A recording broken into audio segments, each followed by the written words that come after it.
This episode of Toasted Donut is brought to you by Audible.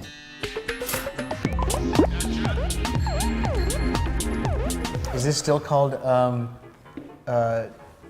Toasted Nation? Toasted Nation? Hello and welcome to Toasted Nation episode 3. Hi, welcome. Now we are picking up from where we left off last time because the episode got a little bit long. And so I had to cut Prager off, which I felt really bad because he was just about to start to get into what he's been up to. But the good news is he got a new table since then. Right, which we will get into Later in the second episode because it fits into the broader picture of what the next episode will be. But to continue on that, I'm basically going to roll here, right after I say this, about what you've been up to. This is what we talked about in the last episode, and then right after you see some of this, we'll come back and talk about any kind of updates. I like being influential and being there at the forefront of Revision 3 on the executive management team, and helping shape the direction of the decisions that we make as the medium evolves, as the entire industry evolves. So I like being there with that. At the same time, I've always, when I grew up, I always wanted to be like a broadcast journalist doing documentary stuff. Right. And not to say that has changed a whole lot, but at the core, I really am kind of an editorial content person. So I decided that I wanted to take a step back and create a new show from the ground up. So I'm working on a new show right now. And I think if things go right, it's going to cost a few bucks to do. But if things go the way I want them to, my goal is it one talent host involved? There's going to be a couple people involved. There'll be multiple on-camera people involved. I'll be on a little bit. That's not who I want to be, but right. I'm. What's the I like topic the idea enough. Matter? What? It has to do with exploring science, exploring physics, exploring non-special effects by using cool cameras, and telling some stories with some adventure. It's kind of the adventure there'll be some science and learning, and there'll also be even somewhat of a Jackass element. So you'll be able to have fun. We want to do something, and there's going to be adventure to figuring out an answer to something. Yeah, here's where I say the element of Jackass is, and I'll compare it to a Mythbusters episode. They had an episode on Mythbusters where they said, will a cell phone make a gas station catch fire or blow up or something like that? And they tested it and tested it and tested it, created static electricity and did everything. And their end of the show is pretty much, a cell phone will not cause a fire at a gas station. And then the producers were like, well, we've got this gas station rigged and ready to blow up. We might as well blow it up. So that's the Jackass element. So I will say that there might be fire in this show, but not always. Yeah. Nice. I'll say more later. So there's that. Now, are there any other updates on the show? Now, you mentioned earlier that you can't really go into a whole lot, so I was thinking, sorry, I'm just going to speak for you. That's go ahead. Yeah. But basically, if you can't really discuss about more, actually you can talk about going to. I have not been silenced. There's no greater power telling me not to say anything. But I don't want to. Well, it's not like I don't want to give away the idea, but I don't want to give away the idea. The other thing is I think there's something to be said for launching something and having it available to be seen when you want to launch it. Right. So I'm excited about it. I know you know what it is because I've talked to you about it. Right. But we'll pretend that you know what it is.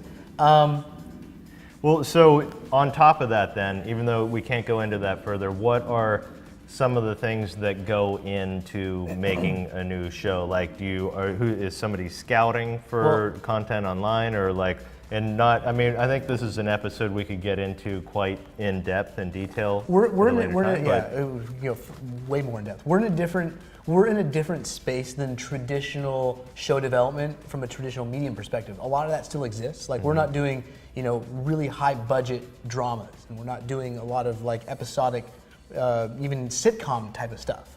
That's one point. The second point is that we're also in a different era of what it takes to create a show and what a show is. A show could be as simple as someone sitting in their bedroom with a webcam having interesting things to say. And there's a lot of examples of that, of people on YouTube doing that, generating thousands, tens of thousands, hundreds of thousands, millions of views doing that. Right. And so at Revision 3, our forte, quite frankly, is being able to help those people monetize their shows, promote their shows, some of the production of the shows, and the monetization of the shows, as long as if you're ad supported. At least one of the things that our forte is currently.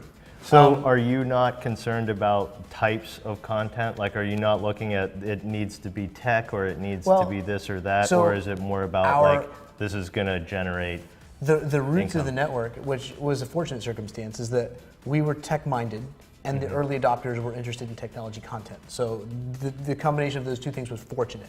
But since then, we still focus on, kind of geek culture, geek-oriented type of stuff, kind of tech stuff, primarily male. That said, like the medium has evolved a lot and there's a larger audience potential and a greater breadth of types of content that people are interested in.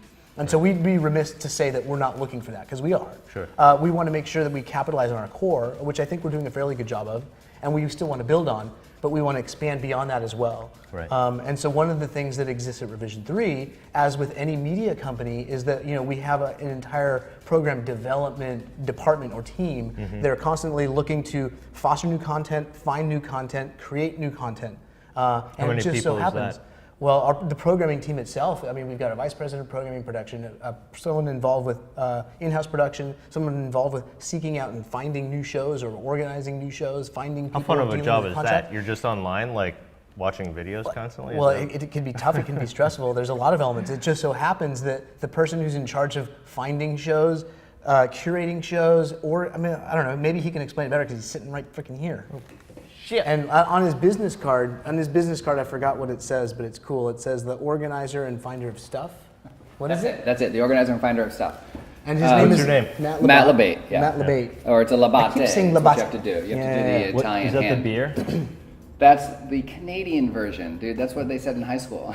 That's when they used to make fun of me was labatt. No, it's a labatte. Okay. And Matt's Or job, Labate. Matt, you explain your job better Partnerships than and me. new show development is Yep. what it is. Which yeah. is awesome. And it's similar to what you're talking about. Yes, watching videos online and then getting to talk to the people who I think are interesting. Wow. And you actually touched on a lot of this stuff. It's mainly the biggest thing is talent, right? And that's what we go after. Revision 3 is mostly interested in talent. Yeah. And that's the most interesting thing, because once you find somebody who's talented, The then personalities being talent, yeah. Yeah, because it's the cult of personality. There's a lot of what has been successful, both for Revision 3, but just in the general media world, is when you have some sort of talent, somebody who has talent, and who can connect to the audience, right? And when you talk about digital, getting outside of that traditional media perspective that you were talking about, then you start looking at, well, what makes somebody interested in watching this person? Right. And it's their talent that makes, again, to go back and not to be redundant, that makes that interesting to the audience. And then and what we look to foster is then that relationship between the audience and the person and that personality that you can help foster through all the tools that exist in digital media now, which is outside of the traditional media world. Right. That's crazy, because one of the things I think about is like, I think a lot of our audience is interested in like different careers and options, and this isn't something you can go to school for. Like there's, maybe there are classes now, but finding talent online and like these different types of things. I guess it's existed for a while in television, but I think that's more kind of pilot-oriented things. Like, whereas you're doing something that hasn't really been done before. This isn't a job that has been around for very long. Well, you don't go to school for it, no. There's definitely been a development role in media since the beginning of media, since the beginning of it becoming an actual business. There's definitely been people who are tasked with going out to find somebody who can fit into whatever the parameters of the existing businesses that you work for, whatever those parameters might be. Some of them are just, let's go make a bunch of money selling movies or movie tickets and DVDs or TV, or in this case now digital. And so yes, in the perspective of taking a class in development, there are some in schools where you can kind of talk about that idea. In relation to digital, that's just brand new. We're still in the first innings of this. Well, there's Space. so much of, you have to look at consumer or user behavior on what I call it drives them audience. to Yeah. watch something. Right. And a lot of it is intuition. I think that's what Glenn was getting at, is that you don't go to school to identify what's good. You have that intuition. At the same time, it's still difficult, because someone can be damn good and you can pass on them. It happens in every industry, whether it's the music industry, how many artists have been passed on, and how many even TV shows have been passed on, or reporters or whatever, and they go somewhere else and strike it big, and there's the other guy that passed on it. And I think that still exists for sure. Right? Yeah, well, passing is an interesting thing, right? Because you might end up not moving forward on a project. You might not pass on it, but you might not move forward on it today, but you might move forward on it tomorrow or down the road because of a lot of different considerations. There could just be, again, where you're working only has so much that they can take on at the time from budget perspective or from a pipeline perspective or whatever it is. And yet what my job is to try to make room for those gems in the rough that come along. When you say, well, this is somebody that we need to be doing business with and we can't push aside their, future progress and future career for the fact that we're, don't have the money allocated this month, or we don't have the pipeline to launch a new show this month. We just have to push that aside. And I bet some so of you it have to could think be about that, and you have to balance all those things. And I bet that some of it can be you can find talent, and you just need to make sure that they get pushed in the right direction to realize the potential. So there's people that have already amassed an audience, and there's people that like, oh, this guy would be really good. And those are two different types of people to find, right? Yeah, and that's actually really interesting because you're also, I think, touching on what was something that's very interesting for me, which is I come from a TV and film background. And in TV and film, a lot of times you kind of are picking from the cream of the crop because you sort of have some budgets and you have an established system.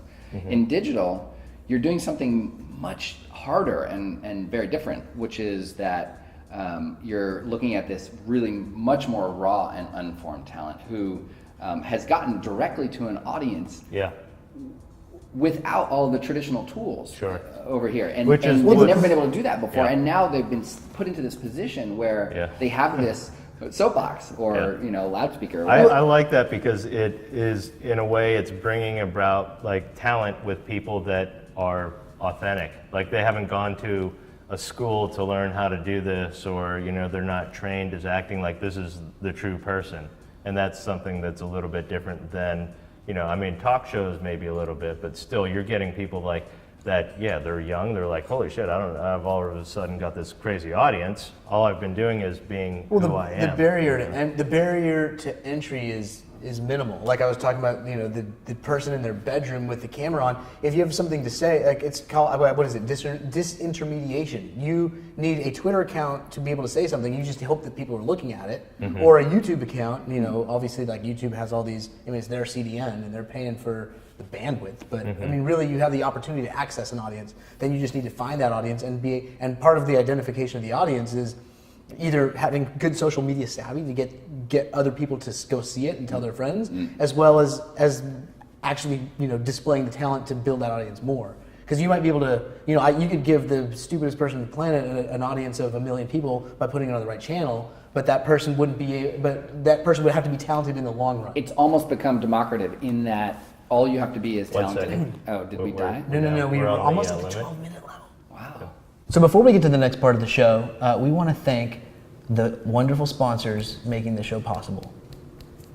Here they are. Audible.com is the leading provider of downloadable digital audiobooks and spoken word entertainment. Audible has over 100,000 titles to choose from to be downloaded to your iPod MP3 player and played back from anywhere, anytime. Choose books from every genre, including science fiction, thrillers, drama, comedy, business, history, and much more. Go to audiblepodcast.com/donut to get a free audiobook download of your choice when you sign up today. If you haven't actually read the Steve Jobs biography, you don't have to because you can get it as an audiobook for free. Again, go to audiblepodcast.com/donut for your free audiobook.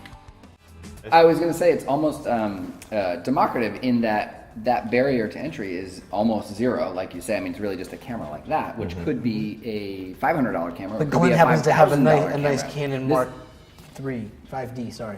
EO is 5D. But whatever it is, it's still the barrier to entry. So you don't really have to learn all of the. You don't have to know the difference between Twitter and Facebook and YouTube and all that other stuff. It's pretty simple anyway. It's been created to be very simple, but it's become democratized because now really talent does rise to the top. And we see that every day when I'm looking through, what's popping today versus this week, this month, whatever. We see what's popping all the time, and sometimes it's just trending. Sometimes it's just Bieber and a crazy funny video, whatever it is, some sort of viral phenomenon. But you see pretty quickly when there's talent connected to that, and that's what we look for. Revision 3. We've been tech friendly, like Prager was saying from the beginning, but we're really a talent-friendly shop. That's ultimately what we see as the future, which is investing in somebody who is talented, who maybe is coming onto the scene early or and new to the scene, or someone who doesn't have all of the pieces in place for getting to the next level, whatever that might be. They might dream about TV, they might dream about film. Yeah. All of those things are just mediums and devices to the end, which is having a connection with an audience. Right. And the beautiful thing about what we're doing, at least for Vision 3, and also what the world is going to with this lower access, or sorry, what is it? What was the word we just used? Disintermediation, lower barrier Lower entry. buried entry. Yeah. Is that we can make that connection happen so much easier now and faster, right? And that networks can support that. Networks like Revision 3 can support that to take all of the busy work out of what you're doing. Right. Because you just still have to set up the cameras, you still have to deal with the financial stuff, you still have to put a business together, you still have to potentially market and promote and all of those other things, which you kind of don't want to do if you're a talented person. Yeah. You just want to be creative. Right. And that's what we're here to do, is to help support that. So we could spend probably an hour-long episode going into more detail on this because it is pretty interesting. I'd like to hear more about it, but just a quick kind of thing on people that are either looking at careers in doing the work that you do, or people that are trying to maybe build themselves up as a talent type of person. What would you suggest as far as like either in the work that you do or when you're looking for content, what are some of the key features that people should probably not pay too much attention to, because then you'll kind of screw yourself, if you overthink things. But what are some things to like kind of keep in mind that are things that draw attention to you? I know you've hit on some of those, but what would be some of those kind of key things to give to viewers as far as? I mean, in terms of what I'm doing in terms of looking for people, I mean, I started as a PA in the independent film industry. That's where I started.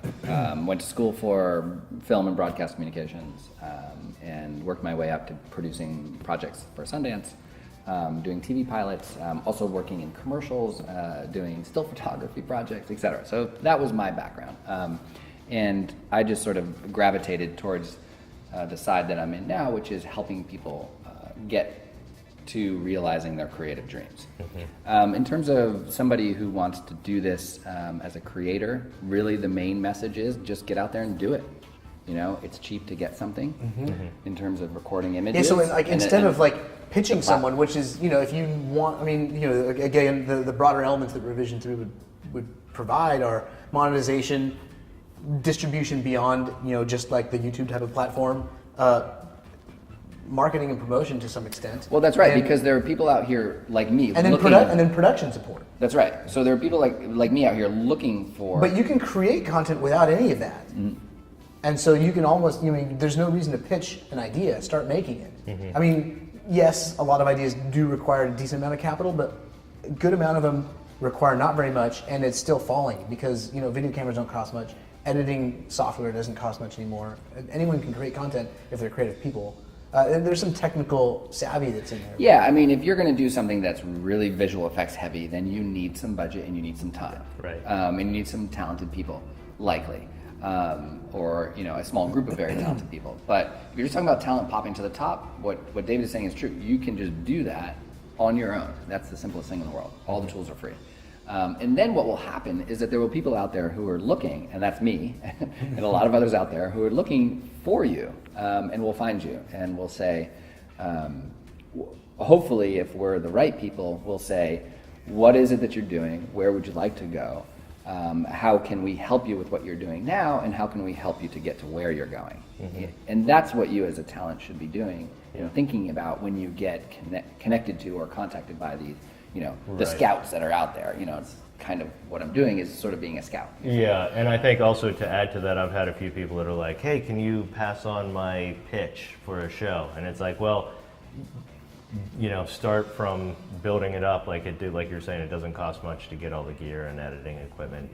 Build it up in that way, because I'm sure if you get something that's like a written pitch, it could be the best pitch in the world, and you're gonna be like, I suppose it also, and it also depends on who it's from in a way. It depends. If it's, it does depend, if it's because the cult of personality, if we were to get a pitch from someone who has done other cool things, Yeah. I mean, obviously means a lot more. yeah, but for it does mean where it's coming from, but it's also almost come down to the point where nobody reads a written pitch anymore. I Not to wouldn't say think that I so. won't read a written pitch. I mean, I will. I always read written pitches. Yeah. And being able to write a good pitch is very important because Yeah. you want to be able to describe what you're doing. But being able to shoot it is also so easy that you should probably do that. Yeah. Well, now, also- let's say you've got a personality. Let's say you, sorry to interrupt you. No, But no. let's say you've got a vlog and you've got a big audience and you're talking about something that makes sense, whatever it is. Yeah. And it's very thematic, whatever it is that you're talking about in your vlog. And you say, I want to do a show that's about this, and you just write that down. And that's actually pretty easy because then you can look, and if it's related to the audience you're already talking to, then that connects Right. in your head. You can say, well, that's a no-brainer. If you just put it in front of your audience, they're going to like it. Yeah. You don't have to actually shoot a pilot for that. Right. But yes, it certainly is useful. But in that case, that fits the model that we're talking about, which is that person went out and shot a vlog and aggregated an audience and created a conversation that then they could Yeah. push this show into. Right. And I think also taking it from the writing point to actually shooting something, even if it's with the worst camera ever, even iPhone, not that that's bad or anything, but doing anything in front of a camera and instantly, because I remember, I'm not going to be specific about people, but I remember people that were interning and working at Revision 3 and were like, hey, I want to do this show, and they're all excited. Oh, I thought you were about going it. to start making fun of me or something. No. But they went into the studio, they had it all planned out, like they got the studio time and just got in there and were like, Yeah. oh! I mean, it's not as easy as They were intimidated by the gear, maybe. probably. and by That might have helped. But still, even to take like very basic, simple gear, have one person, a friend, and I tell this to people all the time that haven't done a lot of interviews before. When I'm about to interview somebody, I'm like, just imagine as though you've got a good friend of yours on the other side of the camera, and that's who you're talking to. You're talking to a good friend. Because if you're thinking that, whoa, potentially on the other side of the camera is going to be 500,000 people, then of course you're going to freeze up and get a little bit weird. But if you create like an environment where it's fun and natural, then I think you have a better chance at. Which is the great thing about having just a single camera and a single light, or even in the daylight with no lights in your room. I mean, that's like the simplest thing in the world. You can ignore all of them. Right. You don't have gear around that makes you intimidated. We're shooting this with an IKEA light. Yes, we are. And right some there. overhead lights. Well, and also I just wanted to quickly mention that, format, we're enjoying this format. It's much simpler for me. I like it. And I get to hang out with these guys, which is cool. So if you have other people at Revision 3 or simple little things that, you'd like to have us talk about or bring on, we should get Jim Louder back in Call here. out any Revision 3 person, Yeah, and Glenn, and maybe And me, you. will Yeah. talk to him. yeah, we'll bring them out. Tidbits on things, because this has been great for me. And we talked a little bit about this before we shot, but now I'm like, oh. Now you have some show ideas. Whoa, no, I mean, yeah, exactly. Yeah, anyway. I've still got my secret side idea, which is a show idea. He knows about it. We both know about it, and they don't know about But it. I want to know, since from your expertise, before we wrap it up, from your expertise in understanding what makes a good show, what do you think of my show, the show I'm working on? It's hard. Well, so I love it. It's great. No, seriously? Have you told them about the scorpion? There's a scorpion involved in the pilot episode. It's an arable pilot. Oh, this is the show that you're working on? Yeah. Oh, okay. This is your show? Yeah. I didn't know how much involved you were on this. It is. It's actually from the mind of Prager Productions. Yeah, from the mind of Now Prager I'm Productions. scared. And I tried to vet it with this expert right here, so I don't know. Yeah, so I mean, it's hard to I just for wanna know you if you guys be- to care. No, I just wanna know if you think, believe but, in it. But There's I like do your believe in it. qualifications. I do believe in it, and I think that there's a big audience for it. And basically, what we're trying to do is, without giving too much away, I think, is to tie narrative in sort of a broader sense, not necessarily a scripted sense, but at least having a narrative arc. To a storytelling device or a mechanical production device that we all know and love. Yep. Okay, good. And I think that's good. That leaves it I think well I positioned hope we're taking and vague enough. Yeah, a little bit. All right. That's it.